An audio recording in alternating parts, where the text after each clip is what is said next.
പശ്ചിമേഷ്യയെ ഒന്നടങ്കം വിഴുങ്ങുമായിരുന്ന ഒരു മഹായുദ്ധത്തിന്റെ മുനമ്പിൽ നിന്നാണ് ലോകമിപ്പോൾ നേരിയ ആശ്വാസത്തിലേക്ക് വിരൽ ചൂണ്ടുന്നത്. ഇറാനെതിരെ ഇസ്രയേൽ നടത്താനിരുന്ന വമ്പിച്ച സൈനിക നീക്കം അവസാന നിമിഷം നിർത്തിവെക്കാൻ കാരണമായത് അമേരിക്കൻ പ്രസിഡന്റ് ഡൊണാൾഡ് ട്രംപിന്റെ നാടകീയമായ ഇടപെടലാണെന്ന വിവരങ്ങളാണ് ഇപ്പോൾ പുറത്തുവരുന്നത്. വൻതോതിലുള്ള പ്രാദേശിക യുദ്ധത്തിലേക്ക് കാര്യങ്ങൾ നീങ്ങിയാൽ ഇസ്രയേൽ പിന്നീട് ഈ പോരാട്ടത്തിൽ ഒറ്റയ്ക്കാവുമെന്ന കടുത്ത ഭാഷയിലുള്ള താക്കീതാണ് ട്രംപ് ഇസ്രയേൽ പ്രധാനമന്ത്രി ബെഞ്ചമിൻ നെതന്യാഹുവിന് നൽകിയത്. വർഷങ്ങളായി തുടരുന്ന ശത്രുത ഏപ്രിൽ മാസത്തിലെ താൽക്കാലിക വെടിനിർത്തലോടെ ശാന്തമാകുമെന്ന് കരുതിയെങ്കിലും സമീപ ദിവസങ്ങളിൽ കാര്യങ്ങൾ വീണ്ടും കൈവിട്ടു പോവുകയായിരുന്നു. ഇസ്രയേൽ, ഇറാൻ, ലെബനനിലെ ഹിസ്ബുള്ള, യമനിലെ ഹൂതികൾ എന്നിവർ പരസ്പരം ആക്രമണങ്ങൾ അഴിച്ചുവിട്ടതോടെ മേഖല കൂടുതൽ യുദ്ധഭീതിയിലായി. ബെയ്റൂട്ടിൽ ഇസ്രയേൽ നടത്തിയ ശക്തമായ വ്യോമാക്രമണങ്ങൾക്ക് മറുപടിയായി ഇറാൻ ഇസ്രയേലിന് നേരെ മിസൈൽ വർഷം നടത്തി. ഇതോടെ ഇറാന്റെ തന്ത്രപ്രധാനമായ ആണവ നിലയങ്ങളെയോ സാമ്പത്തിക കേന്ദ്രങ്ങളെയോ തകർക്കാൻ ഇസ്രയേൽ വലിയൊരു വ്യോമാക്രമണത്തിന് കോപ്പുകൂട്ടി. ഈ നിർണായക ഘട്ടത്തിലാണ് വൈറ്റ് ഹൌസിൽ നിന്നും നെതന്യാഹുവിനെ തേടി ട്രംപിന്റെ ഫോൺ കോൾ എത്തിയത്.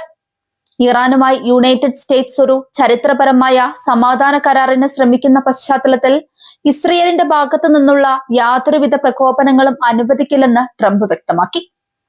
അമേരിക്കയുടെ പൂർണ്ണമായ പിന്തുണയില്ലാതെ ഇറാനുമായി മറ്റൊരു യുദ്ധത്തിലേക്ക് നീങ്ങിയാൽ അതിന്റെ പ്രത്യാഘാതങ്ങൾ ഇസ്രയേൽ തനിയെ അനുഭവിക്കേണ്ടി വരുമെന്ന ഭീഷണി നെതന്യാഹുവിനെ പുനർവിചിന്തനത്തിന് പ്രേരിപ്പിച്ചു. ട്രംപിന്റെ കടുത്ത നിലപാടിനെ തുടർന്ന് ഇസ്രയേൽ തങ്ങളുടെ സൈനികാക്രമണങ്ങളുടെ വ്യാപ്തി പരിമിതപ്പെടുത്താൻ നിർബന്ധിതരായി. ഇറാന്റെ വ്യോമ പ്രതിരോധ സംവിധാനങ്ങൾക്കും ചില പെട്രോ കെമിക്കൽ പ്ലാന്റുകൾക്കും നേരെ മാത്രം ആക്രമണം നടത്തി ഇസ്രയേൽ തൽക്കാലത്തേക്ക് പിൻവാങ്ങി. തുടർന്ന് നടത്തിയ ടെലിവിഷൻ പ്രസംഗത്തിൽ ഇറാൻ ആക്രമണം നിർത്തിയത് കൊണ്ടാണ് തങ്ങളും തൽക്കാലം പോരാട്ടം അവസാനിപ്പിക്കുന്നതെന്ന് നെതന്യാഹുവിന് സമ്മതിക്കേണ്ടി വന്നു.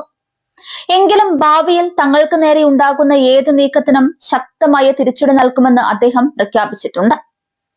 ഈ ഒരു നാടകീയമായ ഇടപെടലിലൂടെ മിഡിൽ ഈസ്റ്റിൽ വലിയൊരു യുദ്ധം ഒഴിവായെങ്കിലും മേഖലയിലെ സമാധാനം എത്രത്തോളം അസ്ഥിരമാണെന്നാണ് ഇത് കാണിക്കുന്നത്. അമേരിക്കയുടെ മുന്നറിയിപ്പുകളെ പൂർണ്ണമായി തള്ളിക്കളയാൻ ഇസ്രയേലിന് കഴിയില്ലെന്ന് വ്യക്തമാക്കുന്നതാണ് ഈ സംഭവം. ഇറാനുമായുള്ള സമാധാന ചർച്ചകളുമായി ട്രംപ് ഭരണകൂടം മുന്നോട്ടു പോകുമ്പോൾ തങ്ങളുടെ സുരക്ഷാ താൽപര്യങ്ങൾ ബലികഴിക്കപ്പെടുമോ എന്ന ആശങ്ക ഇസ്രയേലിനുണ്ട്. വരും ദിവസങ്ങളിൽ നയതന്ത്ര ചർച്ചകൾ ഏത് ദിശയിലേക്ക് നീങ്ങുമെന്നതിനെ ആശ്രയിച്ചിരിക്കും പശ്ചിമേഷ്യയുടെ ഭാവി.